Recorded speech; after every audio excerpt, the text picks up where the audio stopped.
Расадник те моли, не гради ме боли. Стоп за урбаната мафија. Со овие пароли денеска излегоа на протест членовите на Општинскиот комитет на ВМРО ДПМН и дел од жителите на општина Кисела Вода. Со автомобили го блокираа булеварот Борис Трајковски во непосредна близина на локалната самоуправа во знак на револт, поради деталниот урбанистички план кој предвидува изградба на 100 згради. Од ВМРО ДПМН сметаат дека општината со овој план ќе предизвика еколошка катастрофа. Знаеме дека и сега е отежнето функционирањето во овие услови со овие градби што ги има, дополнително со нови 10.000 нови домаќинства овде во Расадник.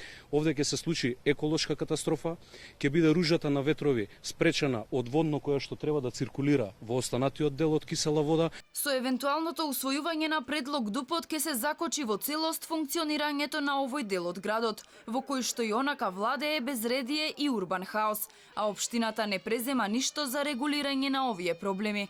Децидни се од Општинскиот комитет. Според нив населбата која ќе никне, ќе придонесе за дополнително загадување на воздухот. Согласно новиот детален урбанистички план се предвидуваат негде околу 100 нови згради овде во Расадник.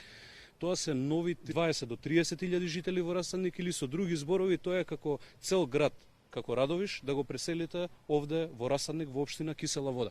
Од ВМРО ДПМН велат дека во повеќе наврати се обиделе да апелираат до градоначалникот на општина Кисела Вода, но позитивен одговор нема. Протестите ќе продолжеле додека власта не ги слушне барањата на граѓаните.